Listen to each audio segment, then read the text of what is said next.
Okay, this is me testing something.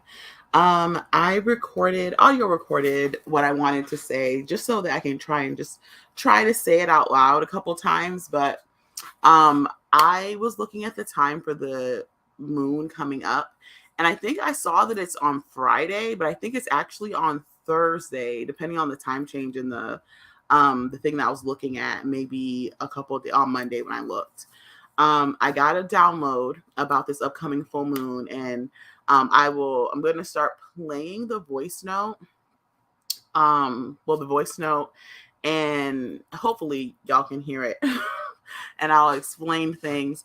But basically, some of the main points were some people need to cleanse. They need to cleanse and release some things and use this full moon, this upcoming full moon to do so. And it's not even really tied to the full moon. It's kind of related to the astral weather of right now, is what it feels like to me, and how I get my information. The other thing was what really, really, really came up was this Eight of Swords card. And then when I was looking at the card, when you check the card at the bottom of the deck, for one of the decks, it was the Two of Swords, and for the other deck, it was the Eight of Cups, which is no surprise to me. I literally, all the rest of the cards in this pull were eights, and that happened on 8/8. You know, so I'll get into that later, probably. And just basically the main message for this upcoming full moon is that people are going to find themselves in situations like some of this energy feels like it's rough. It's like, hold on to your seat.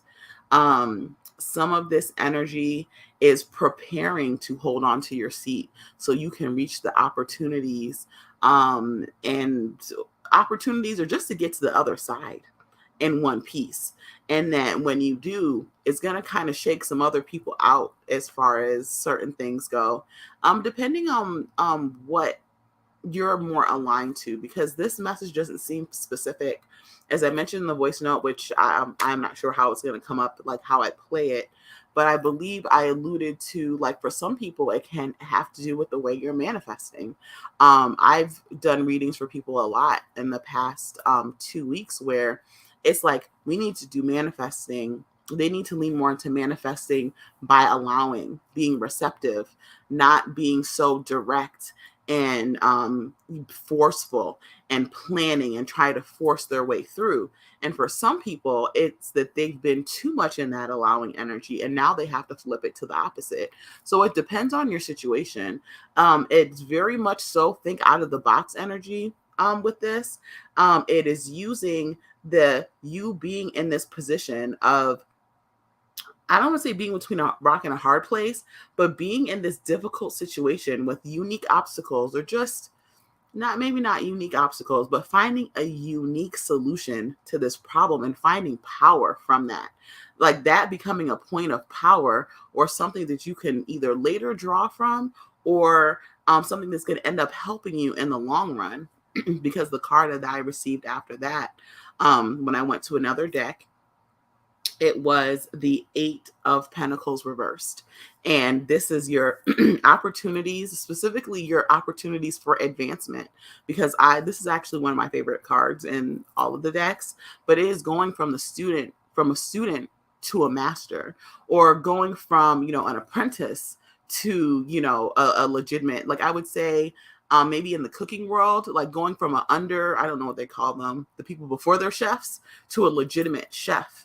It's like reaching that pinnacle of, I've achieved this, I'm done with this part. Or, you're done with the foundational learning part of it. But now, but you're kind of getting through it. This is a craftsmanship artisan card.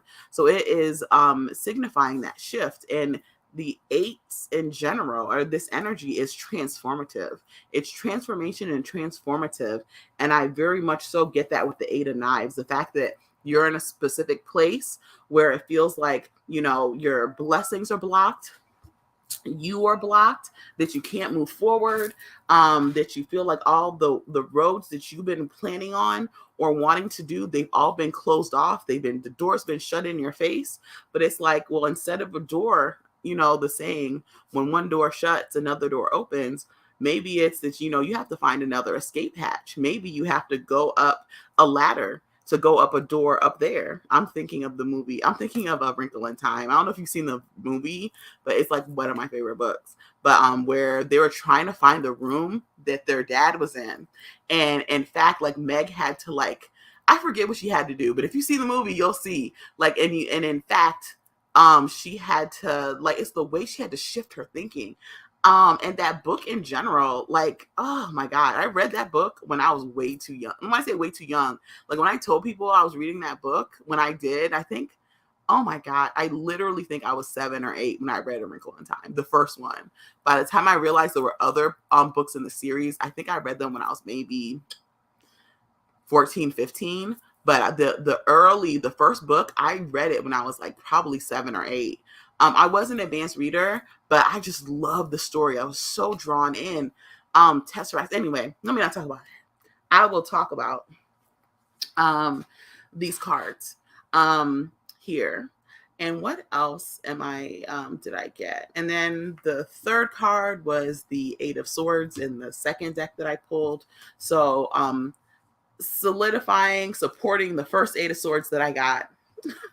And this 8 of Swords, instead of a man being in the middle of a crossroads, and each crossroads is blocked by a sword, or actually a pair of swords in each direction, this is one sword being held and a cocoon hanging off of it, and there's a circle. So the remaining 7 swords form a circle around the cocoon. So it's protective, but also when it's time for that when it's time for the butterfly to emerge, she has to kind of figure out her way without getting harmed. Because she was able to crawl up there pretty easy and become, become in the pupal state. But when it's time for her to spread her wings, she could very well, have one of the swords pierce her wings. So I don't know if that's the expanded thinking behind this card, but similar energy. And then the 8 of Baskets came up, and this card exemplifies and signifies leaving situations that no longer serve you, especially emotional ones. Sometimes this can signify people staying in codependent relationships that they know that they really don't need to entertain anymore, but they still do because it's comfortable. Or even relationships that are not off, but maybe you two have grown apart from each other and you really don't see value in your relationship anymore. Or but the person isn't actively doing anything wrong. So you're it's okay to keep them. Sometimes it's just nice to detach from that energy and see, well, what is it like if I no longer interact with this person? Not, in a malicious way, just let me see. Because sometimes we don't realize how energy ties can keep us tied down. Especially if you're someone that's pretty intuitive. Unfortunately, because the way I'm set up, very often I can feel, and maybe it's not just me, you can feel when people just expect a lot from you. And sometimes I really have to sit down and say, hey, I don't know what you're expecting from me. And this is in my personal relationships, not any type of business or career ones. But that I can't do this right now. I can't do this right now. I have other things going on. I cannot do this with you right now, whatever this is. So yeah, sometimes people put themselves in a victim state. Sometimes people put themselves, don't realize that they're in a more precarious position than they are. But the energy I get with the 8 of Baskets card a lot is codependency. And with me getting the 2 of Swords right behind this, it's deciding, it's where you can't take a middle road with this stuff. You have to decide one way or the other. I hate binary type of thinking, but sometimes you have to choose. You have to choose. Are you in or are you out? And it could be for a temporary amount of time, but it's deciding, okay, am I going to figure my way out of this, this with the 8 of Knives? Am I going to figure my way out of these crossroads, or am I just going to sit here and ponder? And with this 8 of Knives energy, 8 of Knives / 8 of Swords energy, it's also like trying to put complex thoughts and complex thinking when the solution is actually very simple.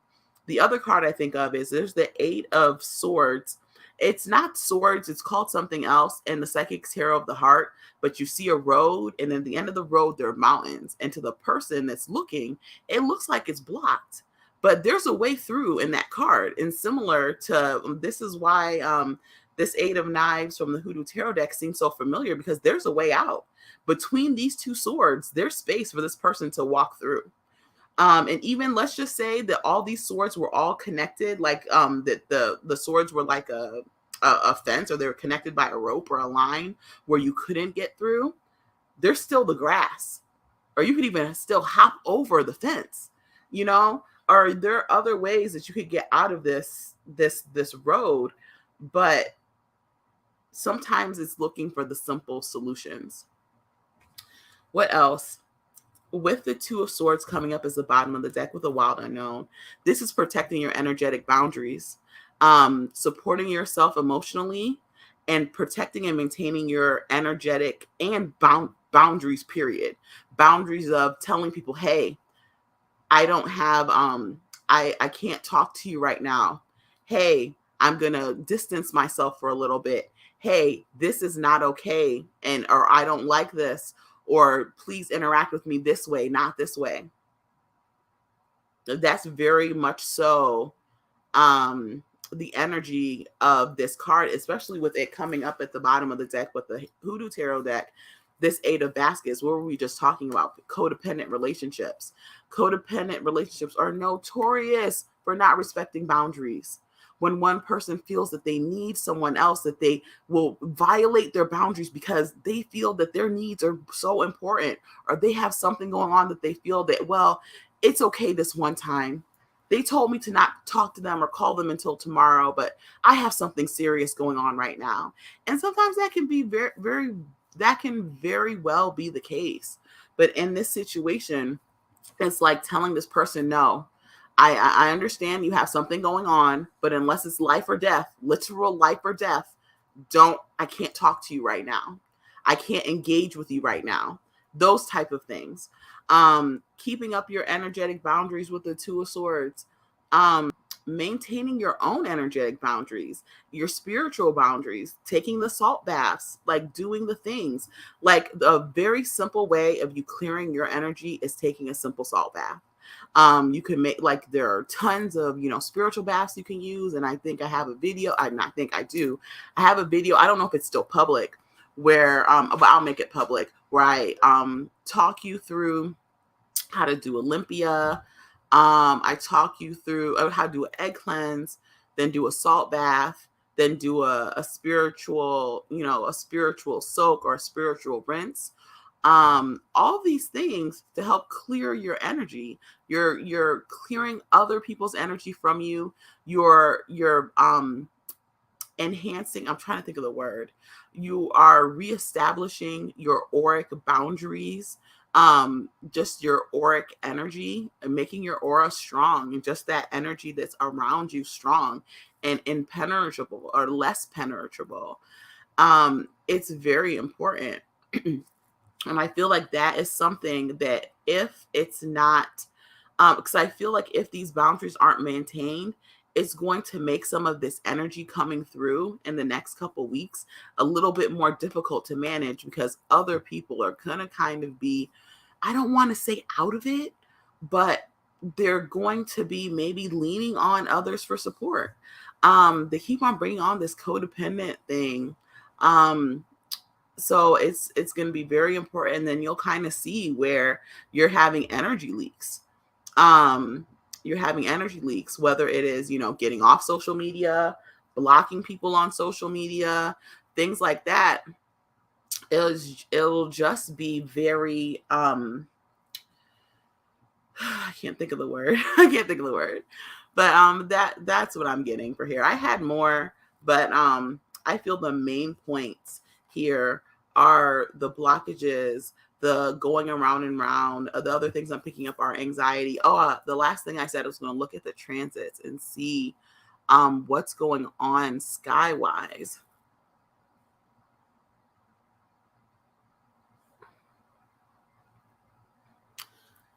Okay, let's look at this. So it's going to be conjunct Saturn. And okay. That makes sense. And we're squaring, which node is this?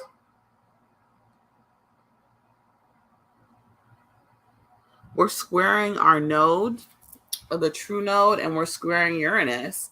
And in my last recording that I did, I don't know how I'm going to get it out. I might write something up and combine what I'm putting in here. But this is the main point. That energy that I was feeling, that having to go through something, and in the recording that I recorded earlier, I alluded to, like, this energy coming up is very much so us as people. There's certain of us, it's not everyone, but the energy is removing, releasing things that we don't need anymore, releasing all the baggage that needs to be released, any emotional baggage, trauma, any relationships you're holding on to that need to go. Let them go gently. You don't have to let them go all at once, but you start the process of limiting these things, because it's going to make it easier to deal with this energy that's coming up. And it just feels like oppression is the word, but let me see, what's another? It's more like adversity, like dealing with adverse situations, like dealing with difficult times. But after going through the difficult time, like going through a um like a foggy or dense a density to get to the end. And the example that I used when I was, like, just the example I used earlier when I was just reading off the cards, but that reading is like an hour long and it's a bit rambling. So I'm trying to shorten it to 15-20 minutes, which is, it's like you walk into a home and they tell you, hey, go into the closet. The closet has a prize for you.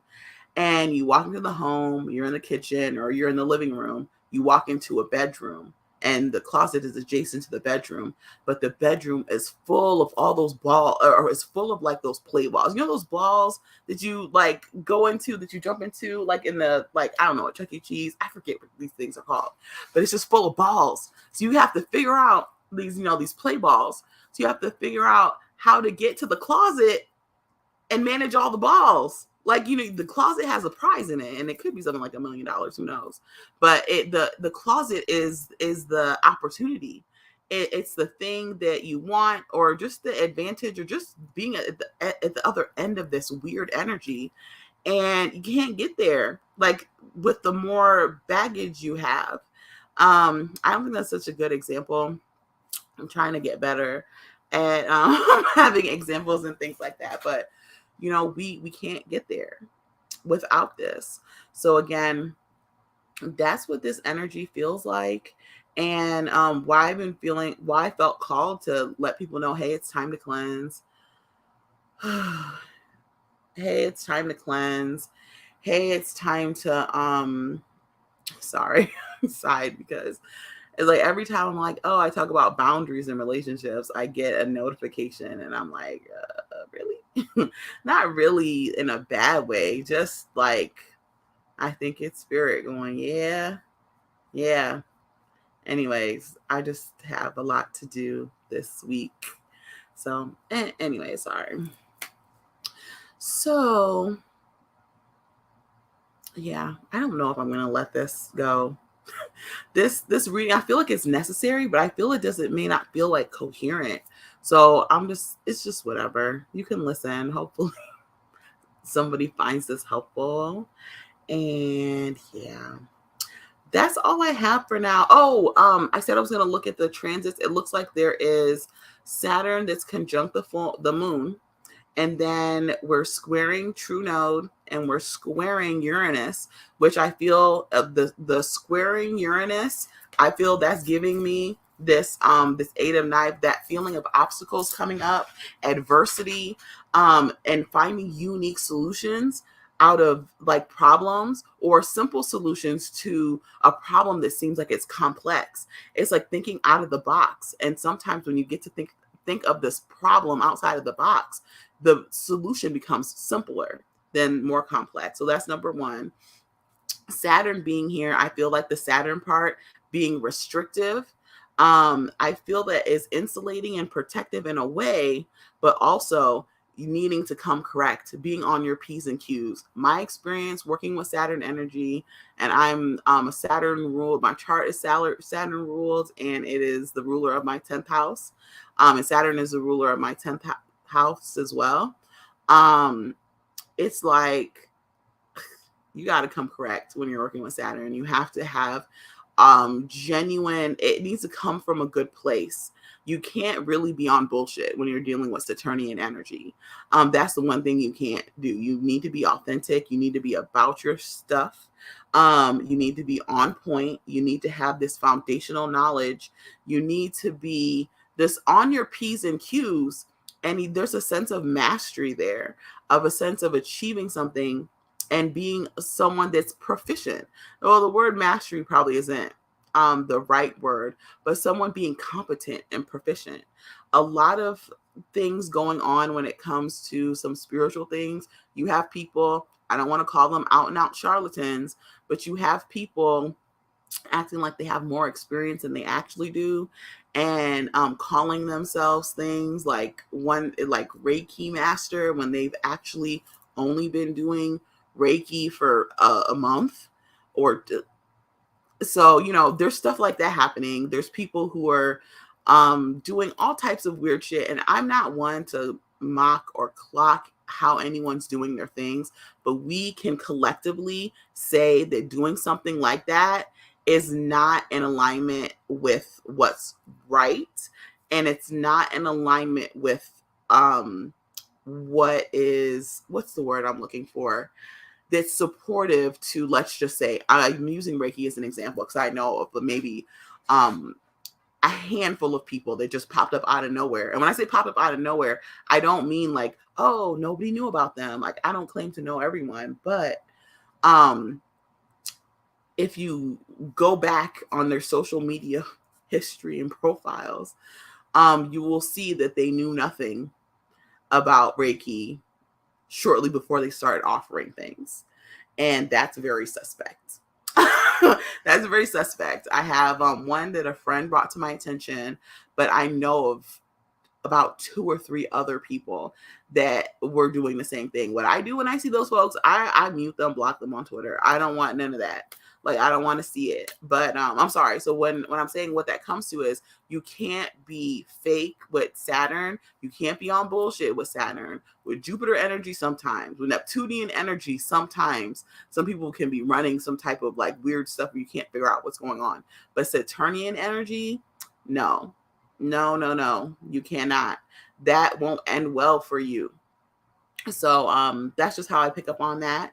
And the fact that it's also squaring the true node as well, I feel that's also kind of indicating the difficulty that some people are going to be having in their life purpose, their career, like some of the obstacles that may be coming up around this time. And just the sense of waiting things out or planning for a simpler time. There may be a time of you need to wait and bide your time in an area where it doesn't feel super comfortable. But while you're biding your time, definitely make your plans. I said something to a friend one time, I think it was, it's lovely.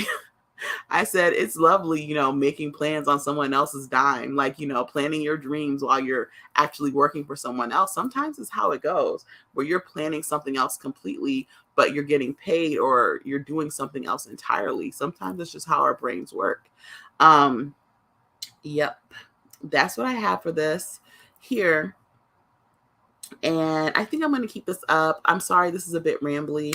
I will try and put a picture up of this spread, but I'll see. All right, everyone, have a happy full moon this week, and I wish you well. I do have some offerings coming up. Like, I'm going to do a thread for energy checks. I'm going to do, I had a couple other things planned, but I'll probably talk about that in the info box if that's something you want to read about or see or participate in. All right. Bye.